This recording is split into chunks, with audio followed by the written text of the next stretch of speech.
Hey guys, how's it going? Hope you're doing well. My name is Crown, and today I'm going to read you some very interesting stories that I hope that you're gonna love. And now, without further ado, let's go!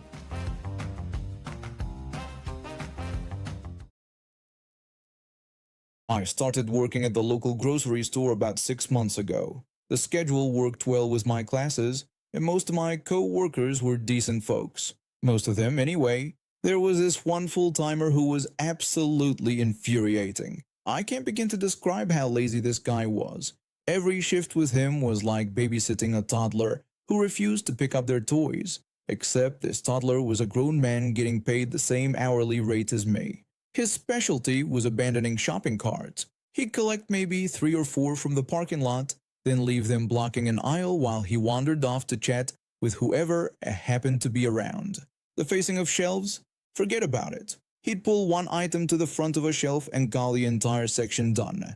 Restocking. He'd open a box, put 2 items on the shelf, then disappear for 20 minutes. At first, I tried to be understanding. Maybe he was going through something difficult in his personal life. Maybe he had some hidden disability that made certain tasks harder. But after a few weeks of watching him spend 30 minutes in the break room during what was supposed to be a 15-minute break, I realized the truth. He was just lazy. One Tuesday evening, I found myself trying to navigate around 3 abandoned carts of returns he'd left in the middle of the cereal aisle. I asked him if he was planning to finish putting these returns away. He told me that he was on register now and I could do it if I wanted to. When I pointed out that these were his returns from earlier and that I had my own section to stock, he said that if I didn't like how he did things, I should do it myself. I stood there for a moment, baffled by his response. Was he serious? Apparently so, because he turned and walked away, leaving me with his mess. This scene repeated itself throughout the next few days. When I mentioned that the manager had asked if he could face the canned goods section before leaving, he repeated his now familiar phrase about me doing it myself if I didn't like his way of doing things. When I pointed out that frozen items had been sitting out for half an hour and needed to be returned to the freezer, he gave the same dismissive response. Even when I asked that he finish breaking down his cardboard boxes that were blocking the emergency exit, he repeated his tired line about me doing it myself if I had a problem with his methods. At first, I was furious. I vented to my roommate about it every night when I got home. But then, something clicked in my mind. What if I took him at his word? What if I actually did do everything myself? So I did. For 2 weeks straight, I became a model employee to end all model employees. I came in 15 minutes early for each shift. I stayed late when needed. I organized the chaotic back room that nobody had sorted in months. I cleaned his section until it sparkled. I collected and put away every single one of his abandoned carts. I stocked merchandise in his areas when he wandered off. I did all of this quietly without complaint. I never mentioned it to him or made comments. I just did the work. The lazy co-worker didn't seem to notice or care. If anything, he became even lazier, knowing I would pick up his slack. But what he failed to realize was that others were noticing, specifically management. After about 2 weeks of this arrangement, the assistant manager called me into the office at the end of my shift. My heart raced a bit. Had I overstepped? Was I about to get in trouble for doing someone else's job? As I sat down across from the desk, the store manager joined us, closing the door behind him. The manager told me that they had been watching me over the past couple of weeks. When I asked if everything was okay, the assistant manager said it was more than okay. They explained that they had noticed how I've been handling the floor, organizing the stock room, taking care of neglected areas, and going above what was expected of me. The manager added that they were impressed with my performance. I had shown leadership skills and initiative that they valued highly. I thanked them and said that I had been trying to keep the store running smoothly. The manager said this was exactly the attitude they needed. They wanted to offer me more hours if I was interested, along with more responsibilities and a pay increase. They were offering me a raise for doing what I've been doing all along. I told them I would be interested in their offer. The assistant manager then explained that they had also made some changes to staffing. My lazy co-worker had been assigned to cart collection full-time. He wouldn't be working behind the register anymore, it would be watched more closely. The manager slid a paper across the desk, an offer for a $1.50 raise per hour and a shift supervisor position for the evening crew. I signed it. As I left the office, I saw the lazy co-worker being talked to by another manager. His face was a mix of shock and anger as he was handed a reflective vest for guard duty. The next time I came to work, he was in the parking lot sweating as he pushed a long line of carts in the summer heat. He looked at me as I walked past him into the air-conditioned store. I asked him if he needed any help with those carts, to which he replied that this situation was ridiculous and that they couldn't just demote him like that. I reminded him of his own words. If he didn't like how they did things, he should do it himself. Then I pointed out that he actually was doing it himself now. I didn't wait for his response before heading inside to start my shift as a newly promoted shift supervisor. My husband and I have been married for 4 years now, and we've finally saved enough to buy a home for our family. We've been renting a small apartment that's becoming too cramped with our 2 children, my stepdaughter and our toddler son. Living in rural New York has been challenging to say the least. Being one of the few black people in the area means I'm constantly aware of the stares and whispers. My husband, being white, doesn't always notice these things, though he tries to understand. His parents live about 20 minutes away from us and suggested their realtor, who they said was absolutely wonderful, when they bought their house 5 years ago. When we first met this realtor, I'll call him Mr. R. Something felt off. He would direct most of his conversation toward my husband, barely making eye contact with me. I tried to brush it off as nothing, thinking maybe he was just more comfortable talking to men. But after 3 house viewings, the pattern became too obvious to ignore. Yesterday was the breaking point. We were viewing a 2-story colonial that looked promising from the outside. My in-laws tagged along, bringing their close friend Mr. Rode. Our children came too, though I knew they'd get restless quickly. The showing started with the mud room, which was tiny, so tiny that not everyone could fit in at once. My husband went in with the kids, followed by my mother-in-law and father-in-law. Mr. R and I stayed back in the kitchen. I was looking at the granite countertops when I decided to ask a simple question about the bedroom layout, wondering if this was the house with 2 bedrooms downstairs and 2 upstairs. What happened next made my blood boil. Mr. R looked directly at me, rolled his eyes, sighed, and walked away without answering. Just walked away. I stood there frozen, not believing what had just happened. The group eventually moved to the basement. My husband, unaware of what had just happened, asked the exact same question I had asked moments before. Mr. R's response was night and day compared to how he treated me. He excitedly described the layout, mentioning the spacious bedrooms on both floors and highlighting the master bedroom's bathroom. He suggested they all check out these rooms next. Throughout his detailed explanation, he made eye contact with my husband, my father-in-law, and my mother-in-law, but completely skipped over me as if I were invisible. That was it. I couldn't take it anymore. My son was getting fussy anyway, so I quietly took both children and went outside to the front yard. I needed some air and space away from the disrespect. After about 15 minutes, everyone came outside. My mother-in-law pulled me aside with a disapproving look. She told me I was being extremely rude by walking away while Mr. R was talking. She said he was a close friend of theirs and that I had embarrassed them with my actions. I defended myself by explaining what had happened in the kitchen, how Mr. R had rolled his eyes at me and ignored my question, only to answer the exact same question from my husband with enthusiasm. I pointed out that this behavior wasn't new. He'd been treating me differently the entire time we'd worked with him. My mother-in-law dismissed my concerns, suggesting I had misunderstood the situation. She said that Mr. R was a professional and that I was being too sensitive about the whole thing. I bit my tongue to avoid saying something I'd regret. The car ride home was tense. Once we got the kids settled at home, I told my husband everything.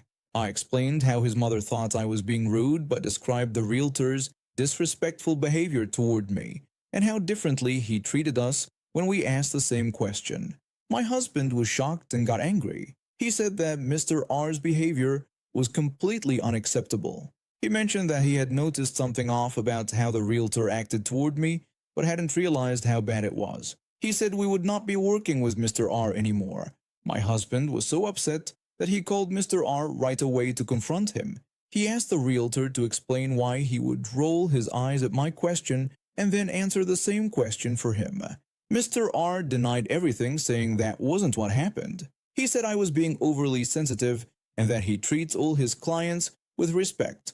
My husband wasn't having any of it. He told Mr. R that we had noticed a pattern of behavior and would no longer need his services. He said he was disappointed that someone his parents considered a friend would act this way toward me. After hanging up, my husband called his parents.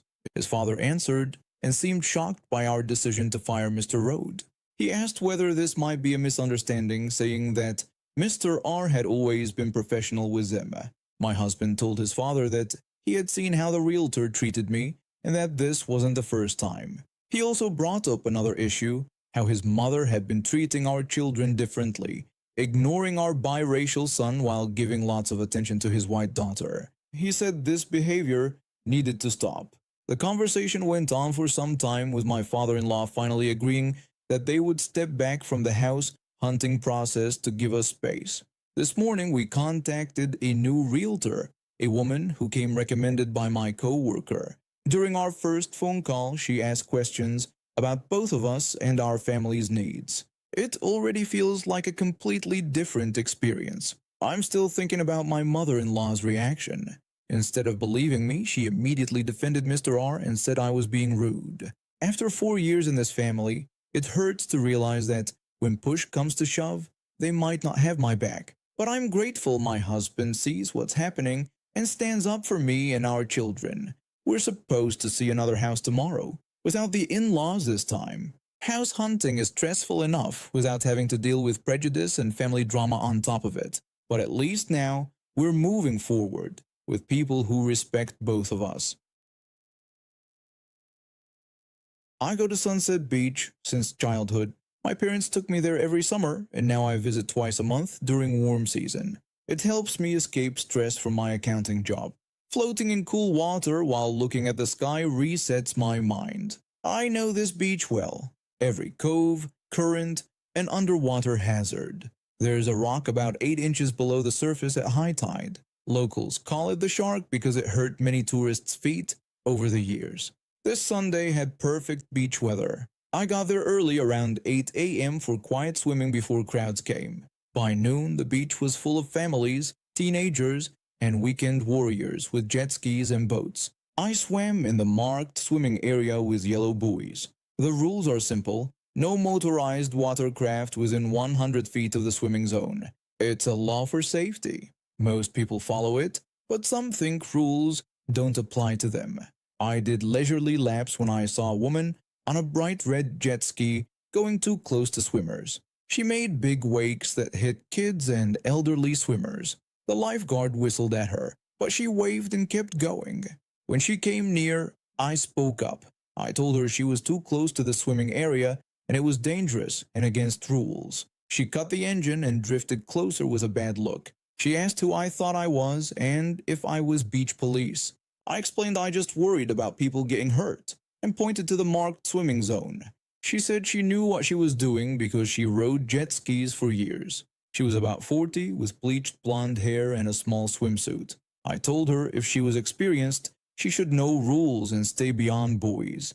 She said whatever and started her jet ski, making a splash that got my face wet. I kept swimming, thinking it was done. 20 minutes later, I floated on my back with closed eyes, enjoying sun on my face when I heard a jet ski engine getting closer. I opened my eyes and saw the same woman circling me like a shark, 15 feet away. Too close? I yelled at her to back off, reminding her this was the swimming area. She called me fun police and revved the engine, making waves that pushed me around. People swam away looking worried. I told her to stop because she might hurt someone. She said she was having fun and I should lighten up. She did tighter circles around me, with spray hitting my face. The lifeguard stand was empty, probably handling some other emergency on the crowded beach. I told her to back off or I would report her. That changed her attitude. She stopped circling and faced me from 30 feet away. She ranted about how I couldn't tell her what to do and bragged her jet ski cost more than my monthly salary and she could go wherever she wanted. I said rules apply to everyone no matter how much money they have. She said I needed to learn a lesson about minding my own business. She revved the engine and aimed the jet ski straight at me. Her face had a weird smile like she enjoyed scaring me. She came at me full speed. I remembered where I was, about 15 feet from the shark. I made a quick decision and swam hard toward the rock, but slightly left of it. The jet ski roared behind me, getting closer. When I reached the area, I took a deep breath and dove down, swimming right. Underwater, I heard a scraping sound, then a thud and splash. When I came up, everything was chaos. The jet ski sat partly on the rock with its bottom torn open. The woman got thrown off and splashed in the water 10 feet away, screaming for help about her leg. Blood spread in the water around her. Several lifeguards raced toward us on paddle boards. I swam to her, keeping distance but making sure she stayed above water until help came. She accused me of doing this and leading her into the rock on purpose. I said I was swimming away from someone trying to run me over with a jet ski. The lifeguards reached us and got her onto a rescue board. She had a bad cut on her thigh from hitting something during the crash, probably part of the jet ski. As they took her to shore, she screamed about how I tricked her and would sue me. She didn't know several beach people recorded the whole thing on their phones. By the time police and medics arrived, there were at least 3 videos showing her circling me and charging at me with the jet ski.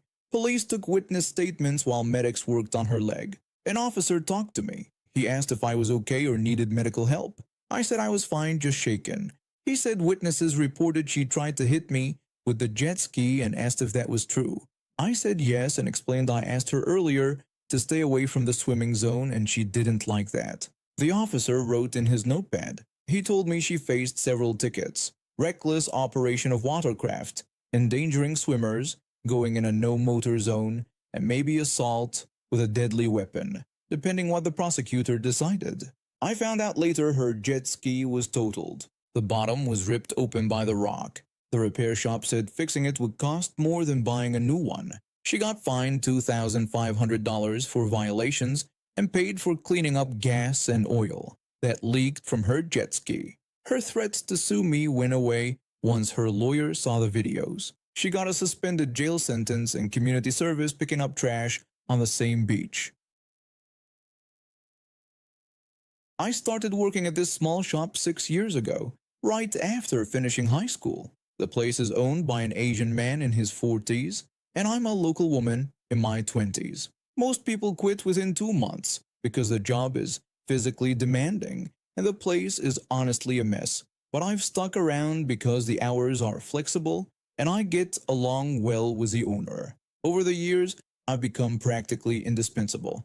I know all the salespeople, remember most of the customers' preferences, and can tell you exactly what we have in stock at any given moment, something my boss doesn't keep track of. He also struggles with the local language and customs, even though he's been living here for over 20 years. He never really made an effort to integrate, which has become something of an advantage for me since I end up handling most interactions. A few months ago, a man in his 60s started selling us gas-related products. At first, I didn't think much of him. He seemed pleasant enough when talking to my boss and would make small talk with male customers. But then I noticed something. He completely ignored me and any female customers who came into the shop. I decided to be friendly anyway. Every time he came in, I'd greet him and introduce myself as the shop manager. But instead of responding, he would just look past me and address my boss directly. Even when I needed to communicate something important about the business, he'd interrupt me. Once, when I tried to speak about an inventory issue, he cut me off mid-sentence to continue talking about gas canisters with my boss. I tried to brush it off initially, but it kept happening. When female customers would ask questions, he'd redirect the conversation to my boss instead of letting me help them. Once, a woman came in looking for a specific type of gas fitting, and as I started to explain our options, the salesman interrupted and suggested that my boss should show the lady the selection they had discussed the previous week. That's when my pettiness began. At first, it was small things. I greet him extra loudly when he entered the shop, practically shouting my good mornings as if he were hard of hearing. He looked confused, like he couldn't figure out why I was being so loud. I'd also make comments about customer service when female customers were around, pointing out how important it is to acknowledge everyone who walks through the door. But after a few weeks of this treatment, I'd had enough. That's when I realized the power I actually held in this situation. You see, I control about 90% of the shop operations myself. I know exactly how much space we have, what customers are asking for, and what inventory we need. I'm the one who interacts with most customers, so I decide what products to offer or suggest alternatives. And this salesman? He's just a small fish in a big pond of suppliers. So I started subtly steering my boss away from this guy's products. When the salesman would suggest that we buy several units of a new product, like the time he pushed for 5 new gas heaters, I'd tell my boss that we should only buy one to test the market. I explained that since the salesman visited monthly, we could always get more later if needed. The salesman tried to counter by mentioning the better per unit price for buying in bulk, but I reminded my boss about our limited storage space and noted that no customers had specifically requested these items. I'd also mention our other suppliers whenever possible. Like when the salesman was trying to sell us gas cans, I pointed out that another company already delivers those bi-weekly along with our other supplies, making it more convenient for us at a comparable price. Watching his face fall when I discouraged my boss from buying his products was satisfying. Sometimes his expression would shift from disappointment to annoyance or even anger when he realized I was the obstacle between him and a bigger sale. On the rare occasions when he actually acknowledged me from the start and wasn't rude to female customers, I would ease up. I wouldn't push back as much on his sales pitches. Sometimes I'd even help him out. Once, when he actually made eye contact and asked how I was doing, I mentioned we were running low on the portable stoves he had shown us previously and suggested my boss might want to order more. The thing is, this guy still hasn't made the connection. He hasn't realized that being nice to the lady would actually help him sell more. Some days I see a flash of realization in his eyes, like he's putting the pieces together, but then he goes right back to his old ways the next time. Last week he came in with a new catalog and talked only to my boss, saying he had exclusive new items that he was only showing to his best customers. I immediately mentioned that we had just received a delivery from our main supplier the day before, with similar products at better prices. My boss agreed, nodding and commenting on the good prices. The salesman looked at me before quickly composing himself and insisting his products were premium quality. I just smiled and suggested maybe next time shutting down his sales pitch. My spouse and I bought 3.5 acres in a rural homeowners association area, dreaming of building our forever home away from the bustle of city life. Our introduction to the community was memorable, and not in a good way. The very first night we camped on our new property, about 600 feet from the main road, headlights suddenly flooded our campsite. 2 older folks drove their truck right up to us and got out holding pistols.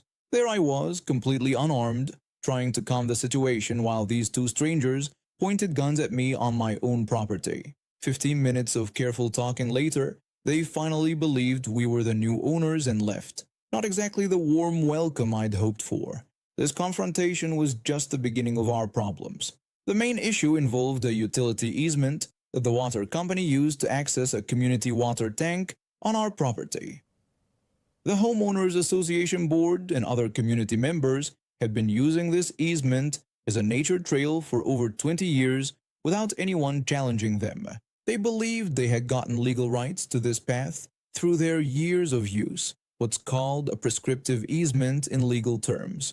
When we started clearing our land and preparing for construction, these neighbors would walk up the easement whenever they felt like it. Some drove cars, others came on golf carts or all-terrain vehicles. At times they'd even park right in the middle, blocking our access to the back portion of our own property. When we questioned their presence, they would tell us that they had every right to be there and that we should just deal with it. Their continued trespassing totally affected how we positioned our home during construction. We had to work around their assumed right to cruise our property, but there was a big flaw in their claim.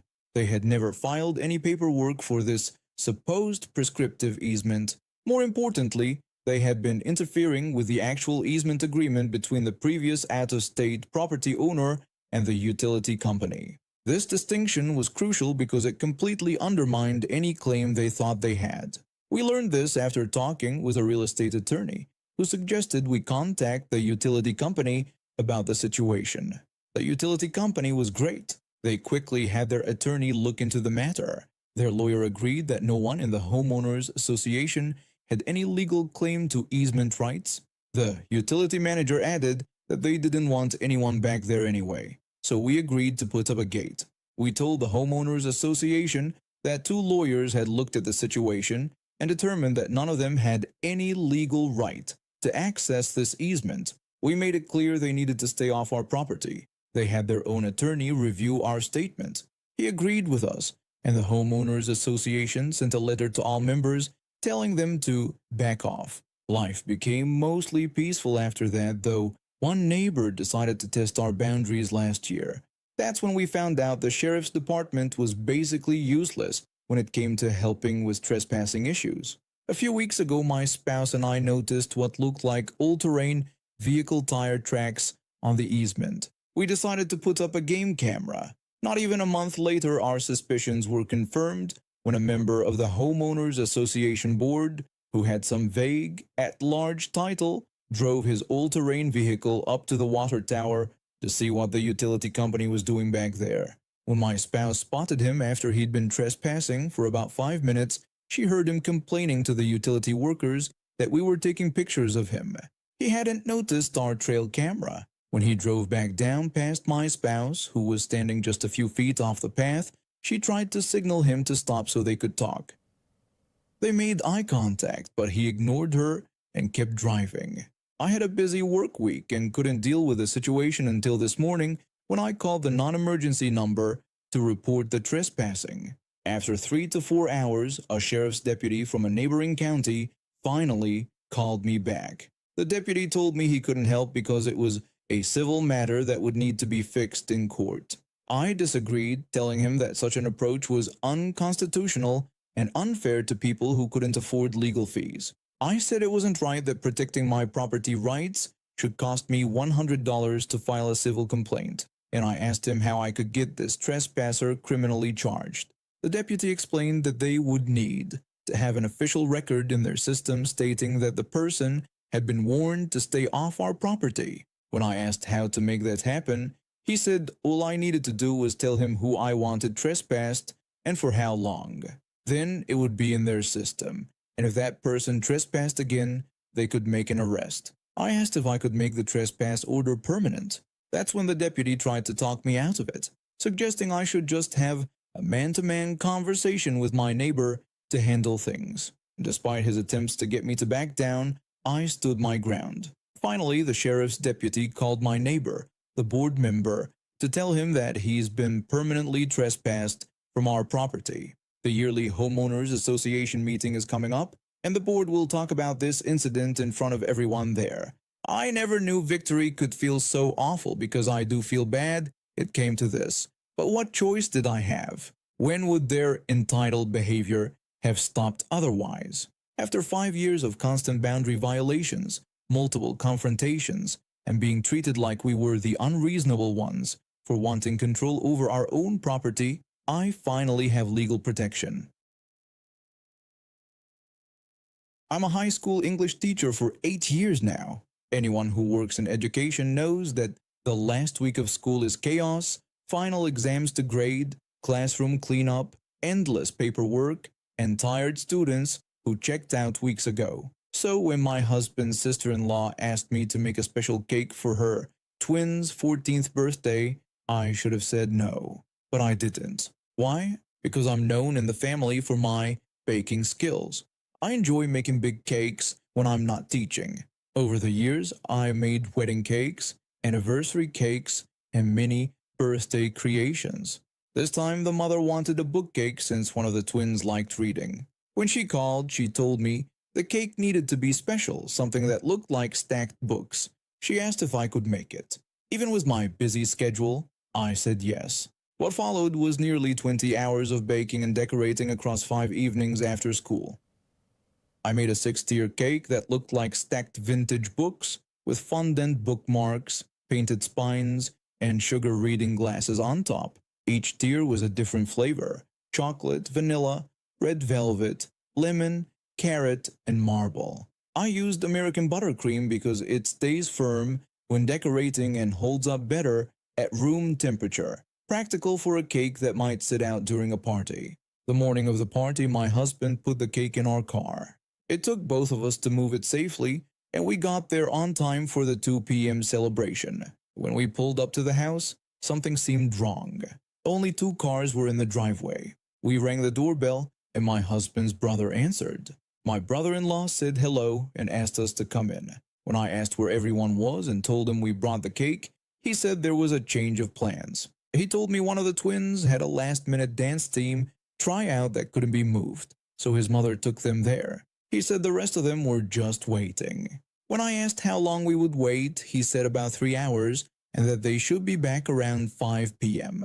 I looked at my husband in disbelief. No one called us. Now we had to sit around for 3 hours with this big cake that needed to be cold.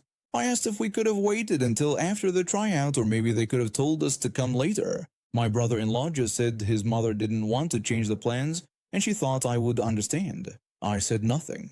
My husband squeezed my hand, asking me not to make a scene. So we stayed. For 3 entire hours, we sat in their living room making small talk with the other family members. No one said anything about the cake sitting in their kitchen or the time I spent making it. At 5:30 p.m., not 5 p.m. like promised, the mother finally came back with the twins. She didn't say sorry or notice making everyone wait. She just said they were back. The tryout went longer than planned, and it was time for cake and presents. Everyone went to the dining table. I showed the cake, hoping for some reaction to my hard work. There were a few oohs and ahs, but the mother barely looked at it. She told everyone to cut the cake quickly because they had dinner plans at 7 p.m. Dinner plans. This was the first I heard about any dinner plans. So we waited 3 hours and now we had to hurry so they could go somewhere else. One of the twins, the one who had been at the tryout, cut into the bottom tier. Everyone got a slice, and I waited for their reaction. Most family members gave small compliments or just ate quietly. Then the other twin, the book lover I made this whole cake for, took one bite and made a face. After tasting the cake, the twin said it was too sweet. The twin told me to never use American buttercream again and wanted Italian meringue buttercream instead. The room got quiet. I felt my face burning with embarrassment and anger. 20 hours of work during my busiest week of school, 3 hours of waiting, and this was my thanks. No one said anything, not even my husband. The mother kept cutting slices like nothing bad happened. The father was looking at his phone. The rest of the family ate their cake, not looking at each other. I went to the bathroom, where I took deep breaths to stop from crying. When I came back, they were talking about dinner plans. No one talked about the cake again. On the drive home, I broke the silence. I told them I was never making another cake for them. Ever. My husband said he knew and said sorry for how they treated me. When I pointed out that he said nothing and just sat there, he told me he didn't want to cause a scene, adding that I knew how his family was. I said that was exactly the problem, everyone just lets them act this way. My husband tried to reason with me, saying sometimes you put up with things for people you love. He said his family is hard, but they're still family. I told him they're his family, and while our marriage is important, which is why I put up with them for years, I was done making cakes and done going to their events. It's been 2 months since the cake disaster. I've said no to all family gatherings, sending my husband alone. He's sad but understands. As for my baking, I now only make cakes for people who like them, my co-workers at school, and my own friends and family. I'm 22 years old and still living at home while finishing my last 2 terms of nursing school.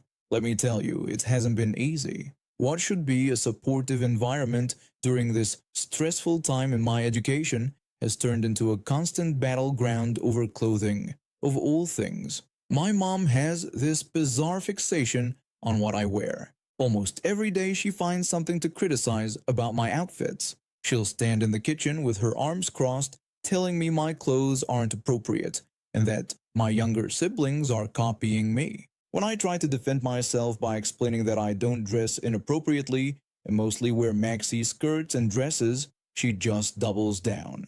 She claims my crop tops are too revealing and my skirts are too fitted, insisting I need to set a better example. The thing is, my style is mostly boho. Yes, occasionally I'll wear a crop top, but my outfits are generally modest. I happen to have curves, which I can't exactly hide or control, but that doesn't make my clothing provocative. One morning before class, she cornered me in the hallway with a full list of appropriate clothing options. She went on about how I should wear more flowy blouses, looser pants, maxi skirts that aren't fitted, crew neck tops, less jewelry, and less makeup. When I pointed out that she was wearing a low-cut top right at that moment, she dismissed me by saying that it was different because she was grown. The hypocrisy is what gets me. While she's lecturing me about modesty, she walks around in super tight tops with cleavage showing, skin-tight clothing, and shorts where her butt is literally hanging out. There was this one time I wore a maxi tube dress to a friend's birthday dinner. She told me I looked naked in it and needed to go change. I tried arguing that the dress covered everything from my chest to my ankles, but she insisted it was too form-fitting and left nothing to the imagination. Yet 2 weeks later, she wore the exact same style dress to go out with her friends, except hers was mid-thigh length. When I pointed this out, she just rolled her eyes and walked away. As if the double standards weren't enough, I've started noticing pieces of my wardrobe going missing. At first, I thought I was just misplacing things or forgetting where I put them after laundry. But then I saw her wearing my favorite cardigan while dropping off my sister at school. When I asked if that was my cardigan, she brushed me off saying she needed something quick, and it was just there, questioning why it was such a big deal. The big deal is that she's significantly larger than me, so when she wears my clothes, they get stretched out of shape. One day, I decided to do some investigating and found a bin hidden in the back of her closet with several of my missing items. Shirts, dresses, even some of my jewelry. When I confronted her about it, she just shrugged. She said she was grown and that when she had me at 20, she had to change the way she dressed because she had a daughter watching her. I asked why I was the only one who had to change when she has 2 other daughters. Her answer was simple, because I'm the oldest and they look up to me. I've tried explaining that my sisters are influenced more by their friends and social media than by what I wear around the house, but she refuses to hear it. It's always my fault somehow. On a frustrating evening when I was studying for finals, she walked into my room without knocking and saw the new textbook and stethoscope I'd bought for my upcoming clinical rotations. She made a comment about how nice it must be to buy things for myself all the time, adding that when she was my age with a baby, she couldn't do that. I tried to explain these were for school and I needed them for my clinical work, but she just kept saying how she sacrificed a lot for me and couldn't just buy whatever she wanted. This is another constant theme. Any purchase I make, even necessities for school, is met with comments about how she couldn't do that because she had me. But I'm careful with money. I work part-time at the campus library between classes. I only buy what I need and occasionally treat myself to something small. I even contribute to household expenses when she asks. Last weekend was the breaking point. I had an important presentation for my pediatric nursing class and had laid out my outfit the night before, a knee-length skirt and a nice blouse. When I woke up, the blouse was gone. I searched everywhere before finding my mom wearing it as she made coffee. I told her I needed it for my presentation that day and had specifically laid it out, but she dismissed me by saying I had other shirts and that this one looked better on her anyway. When I tried to explain that wasn't the point and that she couldn't keep taking my clothes without asking, especially when she knew I needed them, she got angry. She told me not to raise my voice at her in her house and said if I didn't like it, I could move out. That's when something in me snapped. I've been patient, understanding, and respectful despite all the hypocrisy. But this was too much. I told her fine, if that's what she wanted, I would move out, but first I was taking back all my belongings. I walked to her room, got all my clothes from her closet and the hidden bin, and packed them into suitcases. Then I called my aunt, who has always been supportive of my education. 2 days later, I was moved into my aunt's spare room. She lives closer to the hospital where I do my clinical rotations anyway, and the environment is peaceful and supportive. The real satisfaction came when my mom started calling and texting, asking when I was coming back. My sisters had started asking questions about why I left, and my dad, they're divorced but he's still involved, wasn't happy when he found out what happened. I told her I wasn't coming back because I needed to focus on finishing nursing school, and I couldn't do that when I was constantly being criticized and having my things taken.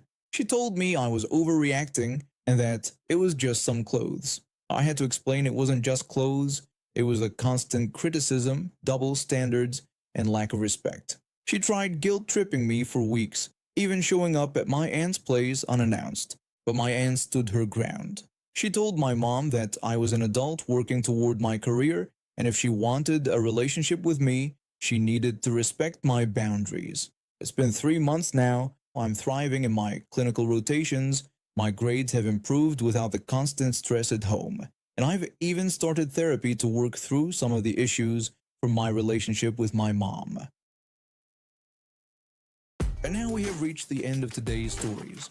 Thank you for watching, and see you next time.